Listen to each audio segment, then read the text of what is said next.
It is Friday, December 4th. Let's talk PlayStation. Alright everyone, we are less than 1 week away from the Game Awards, and as I kind of failed to mention directly in last week's episode, that's our last big event of the year. Once that's over, then it will start to slow down, so the later half of December going into January. But next week we are expecting some notable announcements out of the Game Awards, as we usually see, and it looks like PlayStation will have a presence there. We'll talk about that later, but for now at least, let's go over this week's news, and we'll start off as always with our December PS Plus reminder. The games are available right now. That's Worms Rumble, Just Cause 4, Rocket Arena.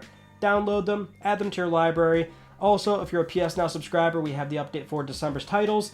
Horizon Zero Dawn is back on the service with the Frozen Wilds, so this was on previously, then removed, but now it's a permanent addition, it looks like.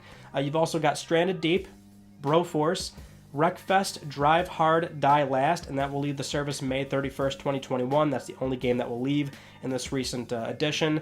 The Surge 2, Darksiders 3, there's your PS Now December update. Not too bad. I mean, we do see a lot of crossover here lately with games that are available on PS Now, PS Plus, or the Plus collection, but that does get somewhat annoying if you're subscribed to both of them and you want to have exclusive titles from both of them. That way you reap the reward entirely, but just inherently with all these games, there is going to be some crossover.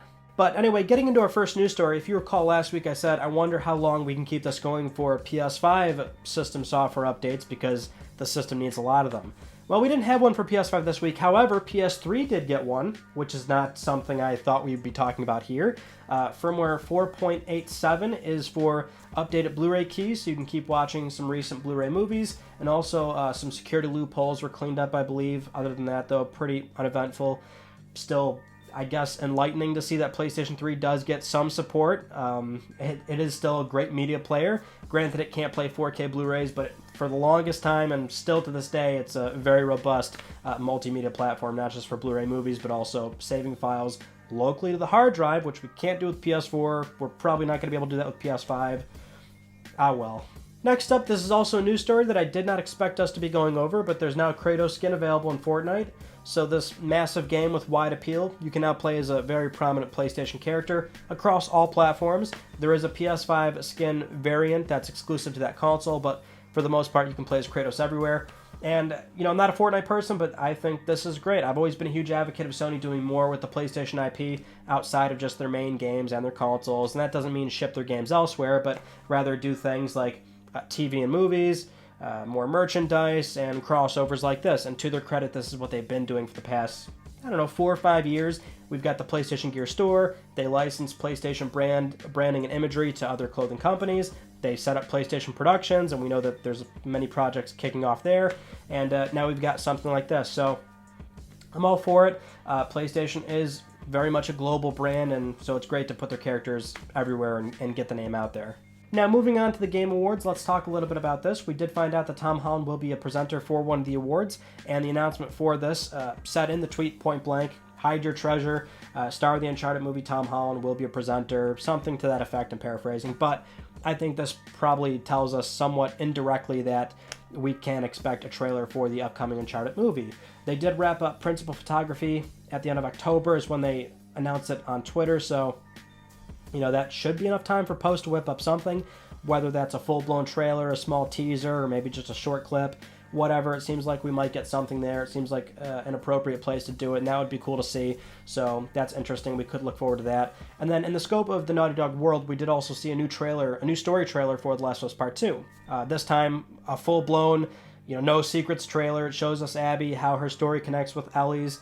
And the only reason why this was a bit strange is because we didn't see that coincide with anything else. So no update to factions, what's going on with factions, no native PS5 upgrade. So that might also just be something to drum up a little bit of interest as we go into next week, where maybe there will be an update at the Game Awards. Who knows, right? I mean, a lot of this is just theorizing. Why would they even do that? Or, what could be there, what couldn't be there. But that is one that I think makes a fair amount of sense. Next up, we've got a really fascinating story from Patrick Klepek over at Vice, where he details some internal documents that were sent to developers back in 2019 to brief those developers for their next-gen projects on PS5 features and how to best use them for their games. And so those features were Game Help and the activity cards, which we know Game Help will give you little walkthroughs built into the activity cards, or you can use certain cards to, say, jump to sections of a game very quickly. So you can bypass the in-game menus, go to single-player missions. You could get an estimated time of completion for that single-player mission task. And that's what these internal documents were really focusing on, was single-player games in general and how they're actually thriving. The common misconception nowadays that multiplayer is king. That's why so many publishers are chasing multiplayer games nowadays, and that's certainly true to an extent because you can monetize them greatly versus a single-player game. But Sony has data internally that says, look, single-player is doing alive and well, but we do have some hurdles, and this is how PS5 is going to get over those. And so he doesn't actually print the exact slides or screenshots from those slides, but some of the common problems that were listed: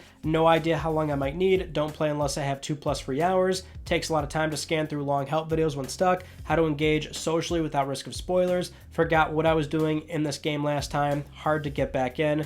And it also mentions what most adults or young adults have nowadays: obligations, social life, work.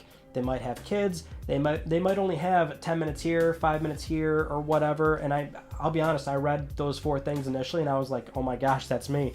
That's what I find myself in nowadays too. I don't like playing games unless I have hours of time. And this might be why it seemed very obtuse in the moment where they uploaded the UI presentation to YouTube right before PS5 came out, and they showed the cards first before the main home screen, where they really kind of glossed over that. They want the message out there: this is a feature that you really should take advantage of and use because it's tailored to these specific problems. And what I've noticed, at least so far with the short time that we've had PS5, is that if you use these features, you really enjoy them.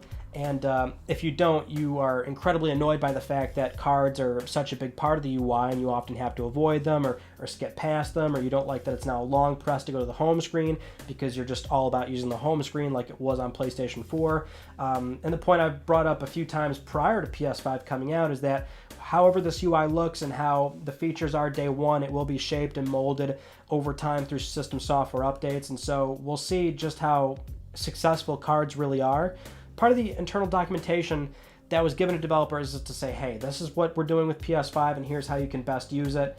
And it's really on developers to make sure that they find unique ways to utilize this so that once you are playing a vast library on PS5, you can confidently use this across a bunch of games. Because if you can only use this for a handful of titles, it's not something that becomes a habit, and that's not what Sony wants. For our next news story, we have another crazy update on the PS5 scalping situation, this time not from individuals or a group of individuals, but rather a retail chain in the UK, so an official store and brand that's somewhat well known. CEX, they take in a bunch of used goods and electronics and they resell. But for PS5 and even Series X, they're buying these consoles and paying over MSRP for them, and then of course selling them even higher than that. So for PS5, they'll pay you £650, so about a £200 premium over if you bought the system normally, and then they're going to resell that PS5 used, mind you, a used PS5 for £850 or £815, excuse me.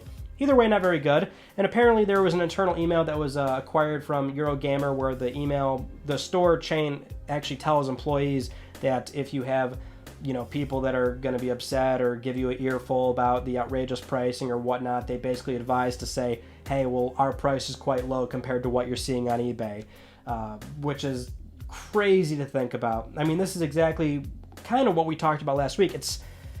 This is the reality of an open market.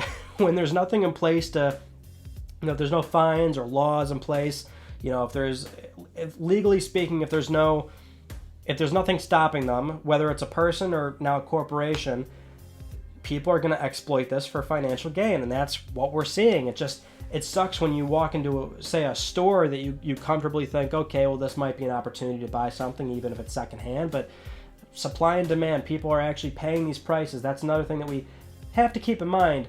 And that's why I showed some screenshots last week of consoles that may be up for $1,800 on eBay, but a lot of the completed sold listings usually go for $900, $1,000. Maybe you're going to find some that go over than that, but you're seeing a lot of opportunity to buy this machine secondhand. So if you're willing to pay a premium, you can talk down that person that has that console locked up, and they're not going to get rid of it until they at least double their money. But remember, as crappy of a situation as all of this is, hopefully by the first quarter of next year, supply will look a little better, and it'll ease up after the holidays, and that's where you'll have a better opportunity. But at this point, I mean, it is crazy to see how much the demand really has been. I mean, it's always like this, but I have a bad feeling that PS5 supply is going to be constrained for a while. Not a while, but I don't know. The first quarter might actually still be pretty rough, because if you're trying to buy one right now and you're waiting for it to get comfortable, I mean, that's you alongside millions of other people. So it's just hopefully Sony manufactures enough of these things so that this stuff really stops. Moving on, we had a running theme from this past week, which was a lot of departures in the games industry. And for Sony, we have a handful of these to go over, so we'll start with Sony Bend. John Garvin actually left over a year ago. He was the writer and game director for Days Gone, and after that game shipped, he left. He didn't talk about this until very recently, but he's been focusing on personal matters. Then Jeff Ross, he's leaving this week. He also was a game director on Days Gone, and he's probably also going to have some time off until he focuses on something entirely new. He's not talking about that just yet.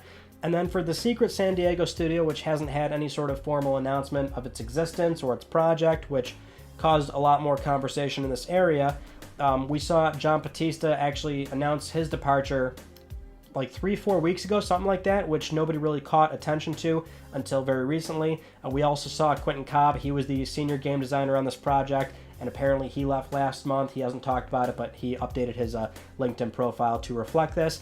And so a lot of people are curious as to, is this project still around? Is this studio still around? Remember, we don't know officially, what they're doing, but we have job listings and things like that. I mean, we know that they exist. And John Batista actually recently put out a new tweet where he says, "Just to clarify, I made the decision to move on due to my own personal circumstances," since his original tweet kind of implied that the studio might have been closed or something.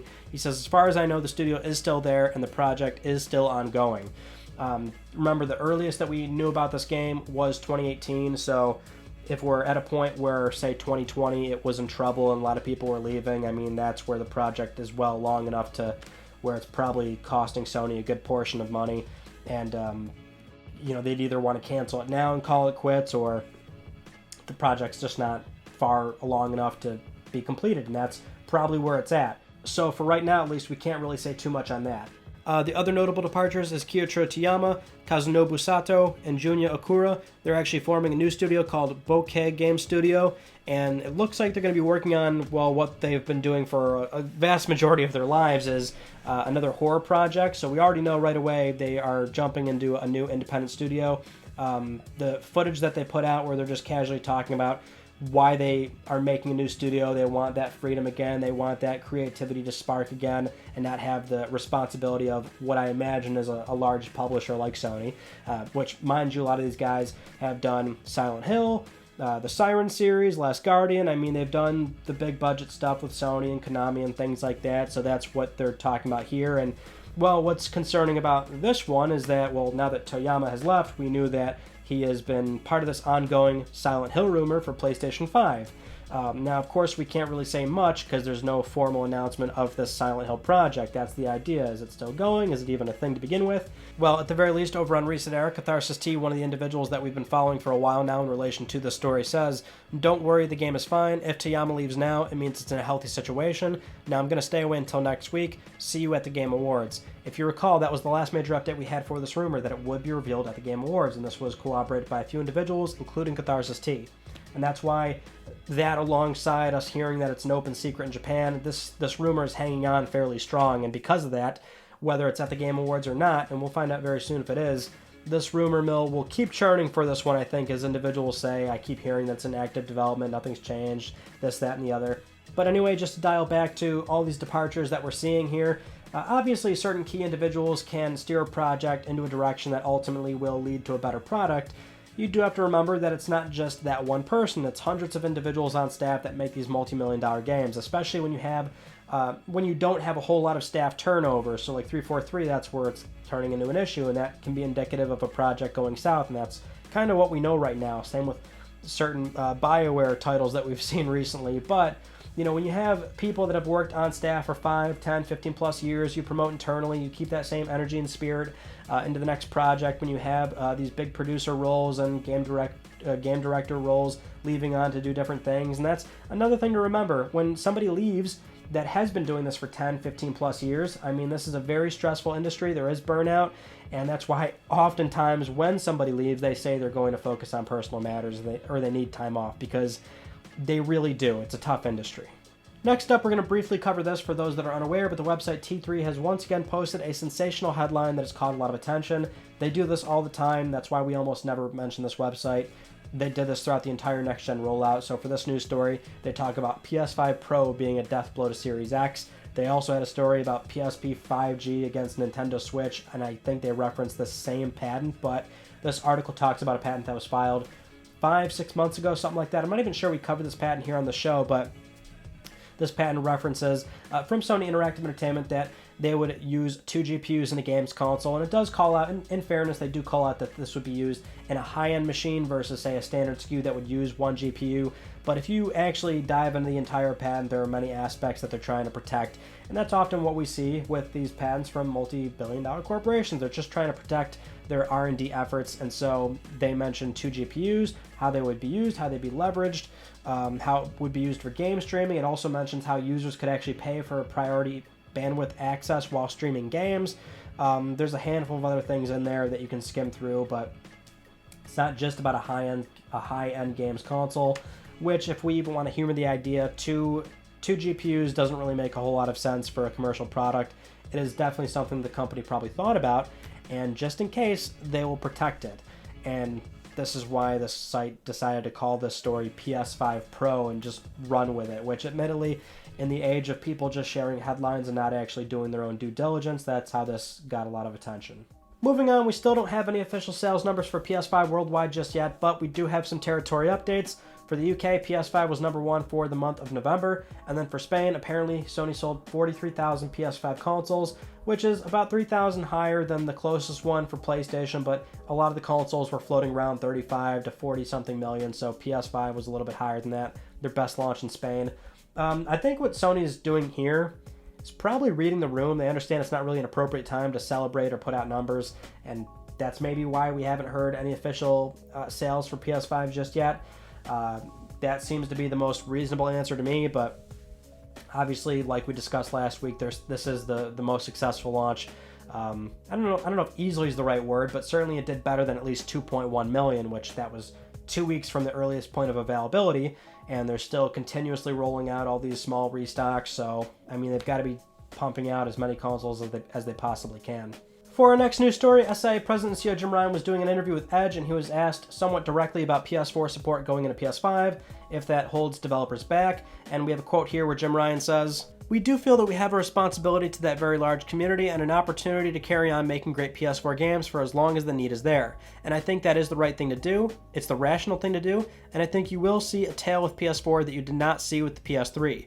But that said, as time passes, you're going to see more and more emphasis on PS5 development, and the PS5 SKU will be the lead SKU." So this is another entry into the continual question of, will Sony do more cross-gen releases for their first party? And as we've said a few times here, the traditional model is a new console comes out, all the first party moves over, and they'll make games to encourage sales of that new console. But this time around, of course, it is different for Microsoft and now even Sony, where they sidelined a lot of people by announcing 3 cross-gen games, and so will there be more?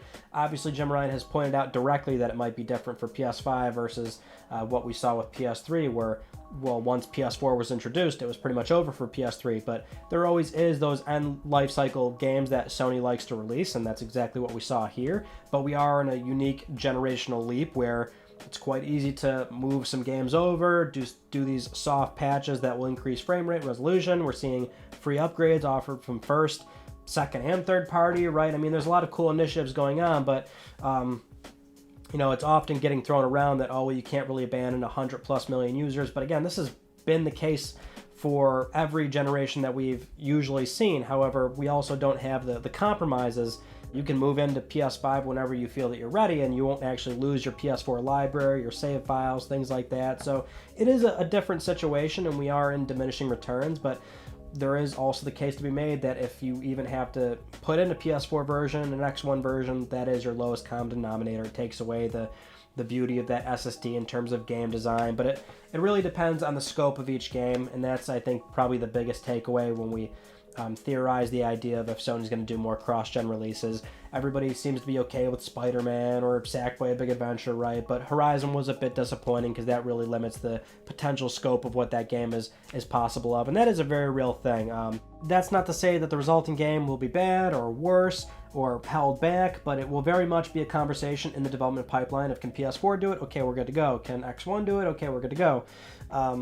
There are passive things that we can look at. PS4 gets the load screens, PS5 doesn't. PS4, you're stuck with menus. PS5, you get activity cards. It depends on the scope of that project, and that's why it's very difficult to even have this conversation, because these are qualitative aspects that we really can't even measure. So maybe we will see more cross-gen games than we originally were expecting in a PS5, but it's important to be mindful of the development timeline, when games start at production to when they're slated to come out. There is still a cross-gen period where at a certain point it won't make sense, because obviously by 2022 and onward, it will be completely over to PS5.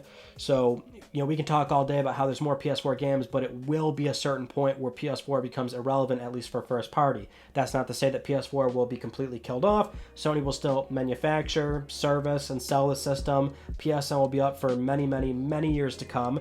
But when it comes to the first-party games, when it comes to third-party publishers, they'll all likely move over by 2022, at least probably 2023 for sure.